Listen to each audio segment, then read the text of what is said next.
그러면서 6가지를 얘기하고 있는 그 중에 Instruction about Baptism이에요. 그런데 이 얘기는 그 앞에 5장에서 그런 얘기가 나오죠. 이제 그만큼 들었으면 선생도 해야 되는데 똑같은 날을 그렇게 반복하고 있느냐고. 근데 여기서 분명히 얘기하는 것이 엘레멘트 티칭이거든요. 우리는 금년에 들어서 가장 성경의 기본적인 100가지 주제를 통해서 지금 검토를 하고 있는데 타이밍이 딱 침례에 해당됐습니다. 사실 너무도 익숙한 것이고 흔한 것이지만 또 그 나름대로 다시 한번 검토할 필요가 있어서 오늘 주일 함께 나누도록 하겠습니다. 엘레멘트 티칭을 하니까 문득 이한치 안숙사님 지금 첫 저희 교회에 오셨습니다. 아주 만남이 교제가 오래됐습니다. 10여 년 전 만났을 때, 10여 년도 넘었었죠. 그때 만났을 때 문득 같이 얘기하다가 날 테스트하려고 한 건 아니었을 것 같아요. 그런데 한 번도 복음을 안 들은 사람은 어떻게 되는 건가요? 하고 물더라고요. 그래서 그게 신학에서 맨날 다루는 거니까 쭉 가는 것이죠. 다른 방법은 없잖아요. 그렇게 얘기했던 부분이 있는데 말씀을 하시더라고요. 사랑의 하나님께서 은혜로운 방법이 있겠죠. 그 당시에는 어떻게 그렇게 기초적인 것까지 이렇게 팀하게 얘기하나 했더니는 그게 맞아요. 우리는 너무도 정확하지 않은 거 우리나라도 해석하고 정하고 있는데 여전히 우리가 생각해야 될 부분들이 많이 있음을 느껴야 될 것 같습니다. 침례가 왜 중요하냐? 우리는 오세아니아 총회에 소속되어 있습니다. 순복음 세계선교 오세아니아 총회에 되어 있는데 침례를 받아야만이 교인으로서의 역할을 할 수 있습니다. 모든 시작이. 모든 교회 의사결정의 최고 기관이 공동의회, 모든 교인들이 함께 참여해서 결정하는데요. 거기에 구성의 요건이 침례를 받고 6개월 이상 등록한 교인. 그러니까 아직 여러분들이 침례를 받지 않았다든지 교회 등록 절차지 않았다면 그냥 참여하는 것이지 호바트 순복음교회 교인이 아니라고 볼 수 있습니다. 이해하다 보니까 몇 가지 정리를 할 필요가 있어 그랬는데요. 그 다음에 교회의 더 최고 의사결정은 당회인데, 당회는 장로 2사람과 담임이사, 장로 2사람 이상과 목사가 정확히 담임이사하게 돼 있었는데, 장로가 없으면 한 명만 있으면 한 명에다가 목사가 정한 안수집사 한 사람을 해서 당회를 구성하게 돼 있거든요. 최종 결정이는데 우리는 미구성교회입니다. 장로가 없어서 그 부분도 나중에 한번 정리를 하겠지만, 순복음교회가 다른 교단과 조금 다른 것은 목사에게 좀 독자적인 결정권을 많이 주고 있다는 부분이고, 미자립된 교회는 목사가 다 결정할 수 있습니다. 제가 함부로 뭐 할 건 없겠지만 그렇게 보실 수 있고, 그 다음에 재직회, 그 다음 재직회 중에서 재직회는 서리 집사 이상이 모두 합쳐가는데요. 재직회는 의사결정기관이 아닙니다. 재직회에서 이거 하라 저거 하라 결정할 수 있는 기관이 아니고, 재직회는 이미 결정된 사항을 집행하는 기관입니다. 당에서 우리 이번에 이렇게 교회를 한번 옮길까 계획하고 있는데 한번 8교를 합시겠습니다. 그럼 이런 걸 서리 집사 그 재직회에서 결정해서 재정 담당 이렇게 하는 것이지, 서리 집사가 담임 목사가 재직회 허락도 안 받고 이런 표현은 안 맞다는 부분을 정리를 먼저 하고 갑시다. 그 다음에 지금 그 얘기를 하려고 한 것이 아니라 기왕에 정관을 모처럼 꺼냈으니까 그러는데요. 49제 서리 집사 시킨 여러분들이 대부분 지금 40대 전반에 서리 집사 된 분들은 침례를 받은 지 1년 이상 되고, 전에 30세인데 27세로 고쳐졌더라고요. 그러니까 침례가 이렇게 중요하다는 부분을 우리 교단에서, 다른 교회도 마찬가지죠, 정하고 있는 부분임을 아시기 바랍니다. 제일 조건이 그 위에 여러 가지 서리 집사 시키는 데 있어서 공예배는 늘 참석해야 되고 11절 충실히 해야 되고, 그런데 그거야 교회 내 부분이니까 그렇지만은 침례 요구는 지켜져야 될 부분입니다. 그러나 이것이 사람들 생각에는 교회가 정해서 한 게 아니라 예수님께서 신약교회 꼭 이것 2가지만은 지키라고 여기 한 것이 침례와 성찬식이거든요. 신약교회가 다른 것은 다른 부분들은 캐톨릭 교회처럼 다 할 이유도 없어요. 하면 좋지만 아니고 이 두 가지만은 꼭 하도록 돼 있죠. 특히 요 마가복음 16장 16절에서 보면 믿고 세례를 받으면 구원이 된다고 얘기했어요. 믿으면 그 믿음의 외부적인 표현으로 세례를 받았을 때 너희들은 구원이 된다. 물론 이것도 교리적으로 접히 들어가면 조금 다른 음악이 있습니다. 내용은. 그렇지만 믿지 않으면, 믿어야 세례를 받는 거예요. 믿지 않으면, 믿지 않고 하는 거라면 그건 정죄받는다고 그랬거든요. 그러니까 세례는 안 받는다고 정죄받는 건 아니지만 믿음이 먼저라는 것이죠. 이 부분 정리하되야 어떻든 이거 주님께서 제정하신 제도라는 것이고, 두 번째 성찬식. 여러 가지 표현들이 있지만 요한복음에서 본다면 내 살과 피를 먹는 자는 영생, 상식적인 의미죠. 예, 영생을 가졌을 것이라고 얘기를 합니다. 이 두 가지가 중요한 것이기에 우리는 침례를 중요하게 꼭 지켜야 될 부분으로 알아야 될 것입니다. 그래서 예수님께서 말씀하신 게 아니라 본인이 직접 침례를 받으셨어요. 예수님이 세례 요한이 요단강에서 세례를 주고 있을 때 찾아와 오거든요. 그때 요한이 깜짝 놀라서, 아니 제가 세례를 받아야 되는데 저보고 세례를 달라고 하면 어떡하십니까? 그렇게 얘기했거든요. 사실 맞죠. 구약에서 세례는 제이시즘의 의미였기 때문에 죄가 없는 하나님이 어떻게 인간에게 세례를 받는다는 게 말이 안 맞죠. 근데 그때 뭐라 그래요? Let it be so now. 그냥 그렇게 해. 그렇게 하라고. 그렇게 하는 것이 이 땅의 의를 이루는 데 있어서 맞는 거야. 너희들이 내가 하는 걸 보고 그를 example, 나를 표본을 따라 따라오게 하기 위해서 우리는 그렇게 하자. 그래서 세례 요한이 침례를 예수님께 드리는 거거든요. 이 부분에서. 그러니까 제정했을 뿐 아니라 직접 본을 보이셨고 따라가겠다는. 왜? 하나님의 방법에, 하나님이 계획한 것이 한 성도로서 천국의 시민권자를 가기 위한 절차들이 그런 방법이기 때문에 그 소정의 절차를 밟으라는 것이죠. 물속에 좀 들어갔다 오고 안 오는 그게 무슨 의미가 있어? 그렇게 생각하면 믿음이라는 게 전혀 영향력을 미칠 수 없죠. 오늘 읽었던 본문 로마서가 실제는 구약에서의 세례와 신약에서의 세례를 구분하고 있는 부분이라고 볼 수 있습니다. 제시즘이 아니라 신약에 와서의 세례의 의미는 주님과 연합한다는 의미입니다. 주님과 함께 연합되는 걸 리허설로 한번 이렇게 해보는 것이에요. 예보적으로 하는 것이에요. 이게 보여지는 설교라고 볼 수 있죠. 말로 몇 번 하는 것이 아니라 그렇게 하는 것이죠. 내가 세례할 때 예수님과 함께 죽어서 물속에 묻히고, 그죠? 죽어서 묻히고 다시 예수님 부활의 연합에서 다시 곧 일어나는 것. 이것이 유나이티드 지저스거든요. 예수님과 함께 연합해서 일어나는 이 하나가 되는 이 부분의 의식입니다. 상징적인 의미의 행사이죠. 어떻게 예수님과 연합해서 죽고 어떻게 예수님과 연합해서 살 수 있나요? 영적인 부분이죠. 성령의 역사함이죠. 그것이 외적으로 우리가 행동으로 나타낼 수 있는 것은 워터 베프티즘, 물세례임을 얘기할 수 있습니다.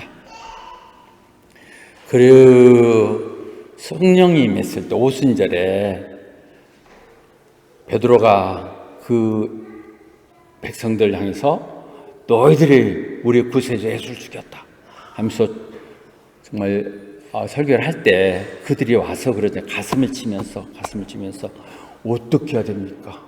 그렇다면 이렇게 합니까? 할 때 방법이 죄짓고 이렇게 범할 수 없는 실수를 했던 것도 있어. Repent and be baptized. 회개하고 세례를 받아라. 용서받는 것, 회개하고 세례를 받아. 세례를 우습게 생각한다면 그건 교인도 아니야. 세례를 한다면 그것도 다니면서도 그 웃기는 거 저비한다면 교회 나올 필요도 없는 사람들이야. repent and be baptized. 세례를 받아라. In the name of, 이 부분에 막 여러 가지 이론적인 게 있거든요. 여기는 삼일째 하나님의 예수님 이름으로 하고 바울은 이렇게 요약해서 했다고 볼 수 있죠. 그러면 제가 용서되고 성령의 선물이 주어질 것이다. 해석에 따라서는 성령을 선물로 줄 것이다 얘기 있고, 여기서는 또 NIV는 성령의 선물이 주어질 수가 있겠죠. 성령이 어떻게 주어지나요? 결국 선물의 형태로 나타나는 게 같은 말이에요. 성령이 주어질 거란 것이죠. 순서를 보면. 근데 또 이것도 성경을 그대로 보면 그렇지도 않죠. 베드로가 고넬료 집에 갔었을 때 부름 봐가지고 그들에게 말씀을 전하는 순간 그들에게 성령이 임하죠. 성령이 임하니까 이들에게 세례를 안 줄 이유가 없잖아. 물세례 그렇게 얘기하죠. 그러니까 우리가 고정관념에서 여기서 나오는 것처럼 우리가 물세례를 받으면 그 다음에 성령이 임한다. 그것이 원칙적인 거고, 그렇지 않더라도 하나님 급하면 먼저 막 성령이 감동시키고 스스로 나 세례 좀 주세요 이렇게 하게 한다 싶습니다. 어떻게 줘야 되는가요? 이것은 마태복음 18장 19절에 얘기한 것처럼 교회에서 주는 거예요. 성령을 준다는 건 한 식구 삼는다는 것이에요. 나는 당신은 여호와의 순복음교회 지역교회 한 멤버로서 하나님의 성김에 이 땅에 하나님의 진리들을 구현하며 살겠습니다. 약속하는 것이 대표적 하는 거거든요. 그래서 목회자, 순복음교회는 이미 목사만 가능합니다. 전도사 불가능합니다. 목사가, 대표자가, 누구나 세례 주는 게 아니라 목사가 그 자기가 주는 것이 아니라 성부와 성자와 성령의 이름으로 이임받는 거죠. 성부와 성자의 성령의 이름으로 세례를 주는 것이거든요. 세례를 아무나 주는 것이 아니라 우리 뭐 실습할 때 신학생들이 가서 막 세례 주고 이렇게 했거든요. 그런데 성경 내용으로 보면 쭉 세례를 줬던 분들은 다 대표적인 성격을 가진 분들이었고, 그분들이 그 이름은 아니라 내가 성부와 성자와 성령의 이름으로 마커스에게 세례를 주노라 이렇게 하는 것이죠. 복잡한 다군 소리가 아니라 그 부분입니다. 그런데 뭘 하냐? 물로 하는 거예요. 물로. 에티오피아 넷이 만나서 빌립하고 얘기 나누다가 물가 지나가니까 물이 있었잖아요. 그러니까 물이 있는데 세례를 못할 이유가 없잖아. 이렇게 물이 없었으면 못한다는 얘기가 되죠. 세례는 말로 하는 게 물로 한다는 거. 물세례니까 워터 베프티즘과 그리고 성부와 성자 성령이 한다. 이 두 가지만 중요할 것 같아요. 주로 어디 강에서 주로 했어요. 성경에 나오는 부분은 쭉 그렇죠. 예수님이 요단강 직접 찾아가서 물에서 세례를 줬고 거기 사셨잖아요. 근데 꼭 물에 가서만 하는 건 아니에요. 빌립보 제수에 지진이 일어나고 다 난리법석이 됐었을 때도 바울이 나가 도망가지 않고 신라가 있었을 때 자기 집에 초대하잖아요. 그렇게 고통받았던 부분에. 그랬을 때 그들이 감동을 받아서 그 집에서 그 온 가족이 세례를 주거든요. 그러니까 이런 부분도 너무 아까처럼 원칙을 정하는 게 아니라 그렇게 하나님이 기본적인 건 아니고는 리버럴해요. 우리가 이래서 막 이건 침례해야 되고 이건 세례해야 되고 이런 거 다투는 게 다 부질없는 거예요. 하나님의 아들이 이 땅에 우리를 대신해서 돌아가셨고 부활하셔서 그를 믿으면 우리에겐 구원이 이루어진다. 그의 나머지 얘기들은 그거 갖고 교단이 갈라지고 아무런 할 이유가 없다는 것이죠. 그리고 그 모든 걸 이루게 하는 건 성령님이시고, 그래서 세례를 주는 방법은 뭐 어떻게 하느냐 하는 방법에 있어 스프링클, 이렇게 딱 뿌려주거나 물을 이렇게 얹어주는 것이 주로 많이 사용되고 있죠. 특히 교회 숫자가 많고 그런 경우, 이것이 또 구약에 있어서는 어쩌면 할례 했다는 것처럼 하나님의 백성을 표시하는 것이 되고 의식적인 그런 걸 되면서 그를 깨끗하게 해주고 정결하게 해준다는 의미이기 때문에 물속에 들어가지 않고 하는 것이죠. 흔히 하는 교단마다 하고 있어요. 그러나 그것은 성경이 세계하는 방법은 아니죠. 베프티조라는 게 immerse, 물속에 들어간다는 얘기거든요. 적신다는 얘기잖아요. immerse. 적신다는 얘기 머리 이렇게 하는 건 아니죠. 오히려 이 부분은 유아 어린아이라든지 또는 환자들이든지 이런 필요에 의해서 이루어지는 것이지 성경에서 하는 정상적인 방법은 아닙니다.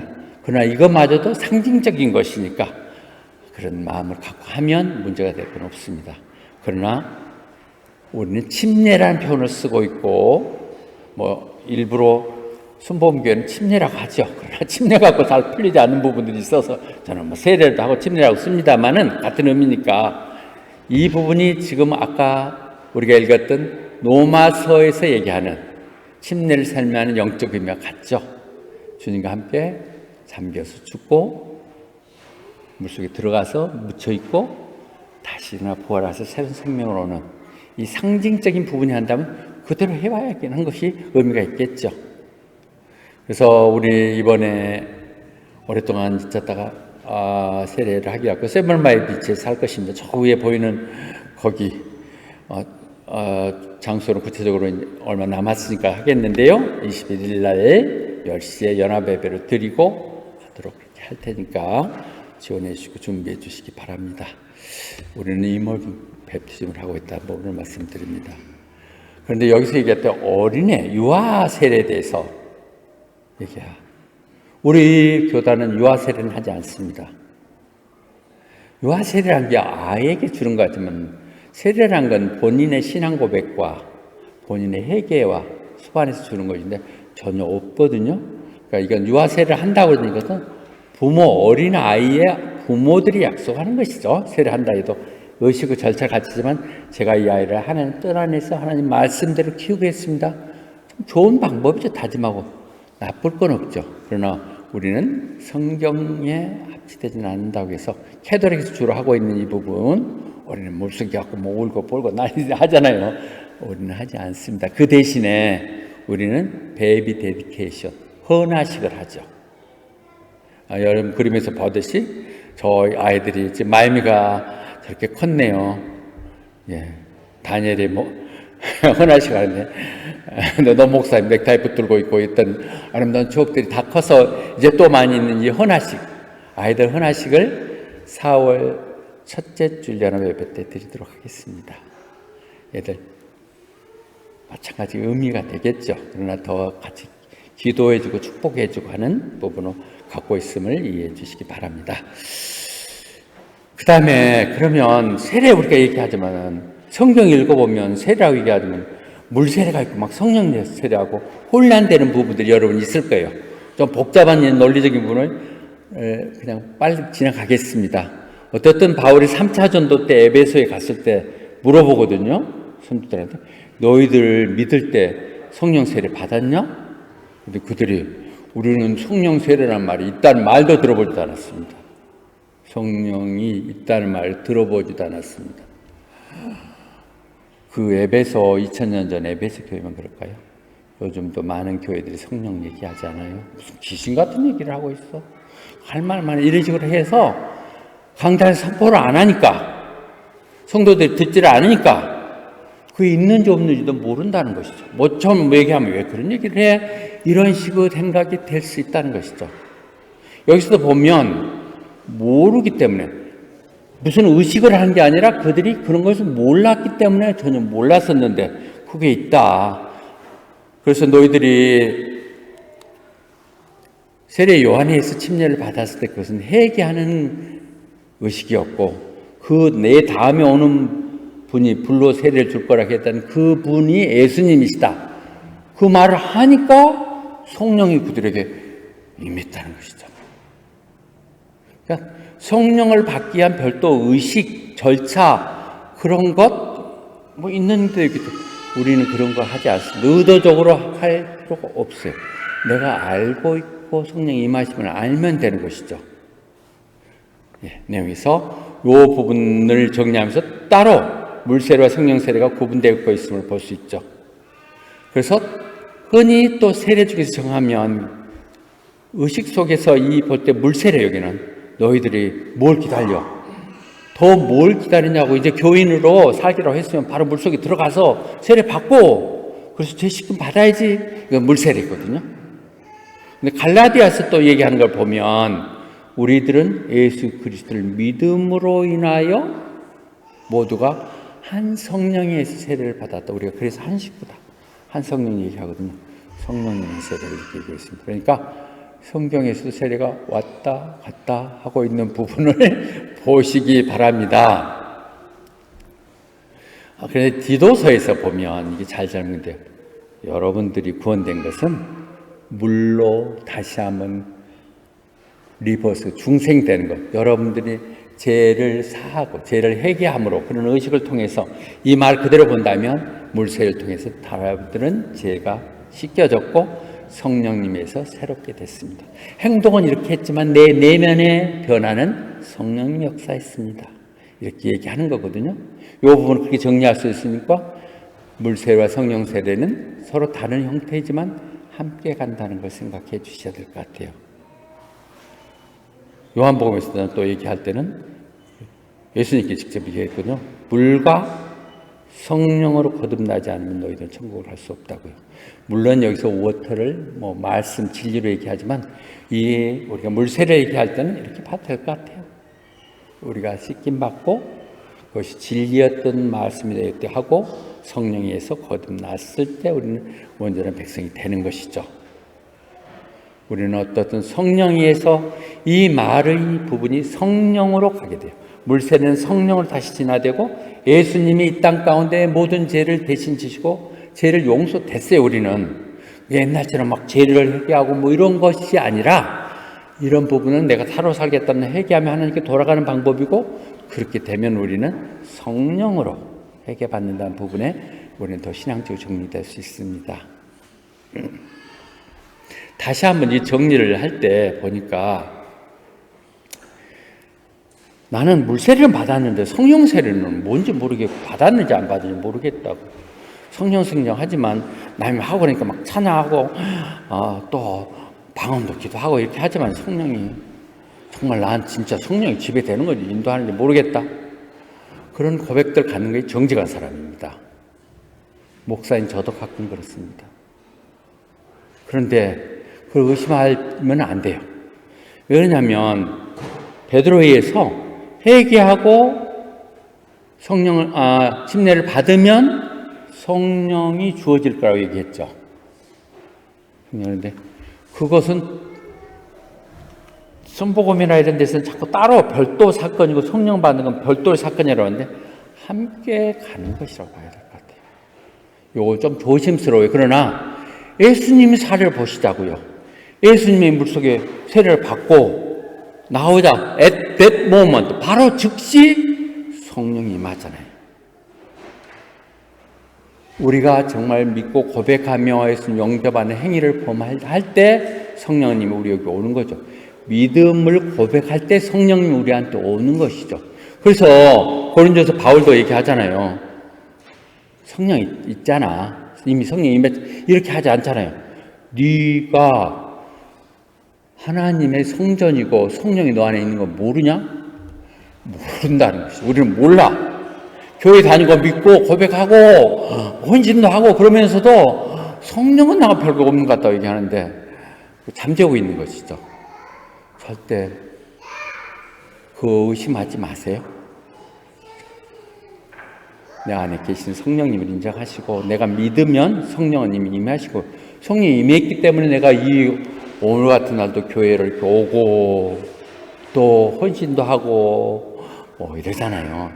또 우리 신앙 고백할 때 같이 고백하고 다 성령의 역사입니다. 다시 한번 정리합니다. 우리는 너무 물세례, 성령 세례 구분할 필요도 없어요.